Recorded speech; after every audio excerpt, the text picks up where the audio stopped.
BigCountryPreps.com. I'm Evan Wren, and this is the Countdown to Two-A-Days series, our daily look at an area football team and the key questions we'll be answering about that team and our August 20th preseason preview here at Big Country Preps. I'm with my partner, Dan Youngblood, via Zoom.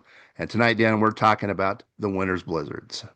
And this, like several of the teams we've already discussed in the short time we've been doing our countdowns this year, this is another team with a new coach. Winters saw Coach Matt McCarty leave in the offseason. They're welcoming Coach Ryan Pennell. So obviously there's going to be a lot of questions for this program, and we're going to address some of those here in just a little bit. But should be kind of a season of transition here for Winters this year. All right, before we jump into that, we want to remind you folks to please hit the subscribe button. After that, please hit the little bell and you'll get notifications each and every time that Big Country Preps comes up with a new video on YouTube. And with that, Dan, key questions about this Winters Ball Club. What's the first one that's on the top of your head? I mean, I think the biggest one is just what kind of changes are we going to see with Coach Pennell coming over and taking over that program? Obviously, Coach McCarty had been there a long time.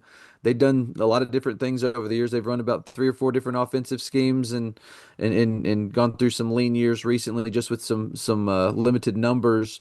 I'm just eager to see what kind of changes Coach Pennell is going to bring in there, both schematically, culturally, philosophically. This is anytime you have a new coach, you're going to have a transition period, and there are just some of those things. There'll be some excitement just with a new regime in there, and then obviously scheme wise, I'm interested to see kind of how they're going to attack opponents, both offensively and defensively, and just kind of what that's going to look and how that's going to fit this Winters talent.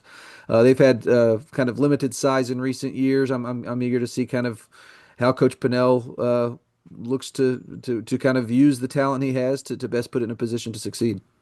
They've only got five starters back offensively and defensively, but there is some good news, Dan. The winners will bring back 20 returning lettermen, so they'll have a little more maturity. They'll have some experience on hand. So I'm kind of curious what their approach will be in non-district. That's my question. What's going to be their approach? They're not the biggest crew on the block. We've touched on that, and you're going to touch on that here in a second, I think. But 20 guys are back, so it's not like they're green. You know what I mean? So that is one positive. I'm curious what they're going to do, what their approach is going to be in the non-district portion of their schedule. Are they going to be aggressive, or are they going to kind of, simplify everything and just kind of, stair step it? We'll see.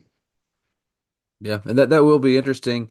And the last question, and you kind of touched on it, is just offensive line play in general. This is a program that has been lean overall, but has been really small in recent years. They've had trouble finding big bodies to put up there up front on both sides of the football. I'm going to be interested to see if what their offensive and defensive lines are going to look like this year, and if how they are going to kind of work around it if they are a little smaller again this year. This is a team that had limited depth last year. Had a lot of guys playing varsity football that would have been on JV maybe otherwise, had they been able to field the teams. But so a lot of guys were there on Friday nights, got to see it. I'm going to be interested to see how some of those guys that were maybe depth pieces last year are ready to step into those roles. But that's especially true on the lines. That has been Winter's problem for several years now, is they just have not had a lot of beef to put up front. And when you talk about some of the teams that they've been competing with, both when they were 2A D1 and then you drop down into a very tough 2A D2 district, they've just had some really tough opponents to deal with limited size. So I'll be interested to see how that works out this year for them. That the size is going to be an issue. We're not going to see five 300-pounders lining up for winners. They had a small crew last year. That is going to be an issue, but there's more than one way to skin a cat, and you can design an offense to take some of the pressure off a small offensive line. So it's going to be fun to see what they do with that. We're going to show you. We're going to take a look here at winter schedule. But before we do that, we need to thank a few of our sponsors, beginning with For the Love of the Game Broadcasting and our old friend Terry Slavens, owner of K-Lakes 93.5 FM out of Brackenridge, 97.7 FM KATX out of Eastland, Classic Country AM 1330 out of Graham, 94.7 FM KWKQ out of Graham, KROO 1430 AM out of Bracken, KWBY 98.5 FM out of Ranger. That is For the Love of the Game Broadcasting. Also, Rob Durham, sales consultant at Bayer Chevrolet Buick Cadillac up in Breckenridge. If you're in the market for a new vehicle or a used vehicle, call Rob. He's one of the nicest guys you'll ever want to meet. Give him a shout at 254 559 2266. That's Rob Durham up at Bayer Chevrolet Buick Cadillac in Breckenridge. And finally, Cavalry Resources and Construction, located up in Breckenridge, serving the entire big country, offering custom standing seam roofing made on location and all commercial roofing applications. Give Kobe Walker a shout at 254 246 5546. That is Cavalry Resources and Construction in Breckenridge. All right, and with that, it's time to take a peek at winter's schedule for 2025. We'll look at the non-district portion first. They're going to have another go around with the Frost Polar Bears, and that's going to be in a neutral field in Hamilton on August the 29th. And that was a great game last year. They're going to go to Monday on September 5th. They'll play host to Sterling City on the 12th. They'll visit Ira Ann on the 19th, and then they'll finish off their non-district portion with Abilene TLCA on September 26th. I like this non-district portion for winners. There's some games that they can win in there and build some confidence under the new coach. Yeah, I agree. I agree completely.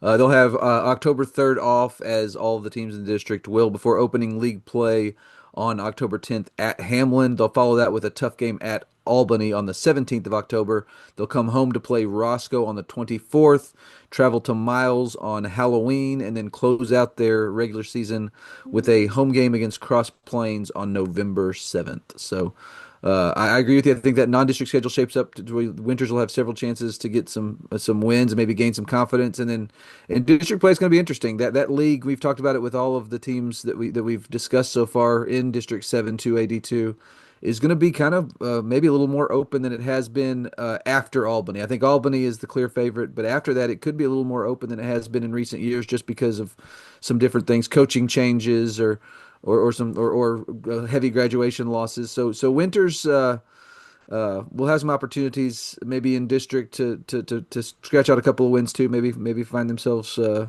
the periphery of that playoff race late. If Winters is going to steal, and now we'll talk about what we think is their game of the year. And in my opinion, I'll go first this time around. In my opinion, the game that they cannot afford to lose is on Halloween night at Miles. Miles is kind of in a rebuilding mode. They got a lot of young players. Um, Cross Plains I think could be better than last year. Hamlin could be better than last year. And Albany is always great.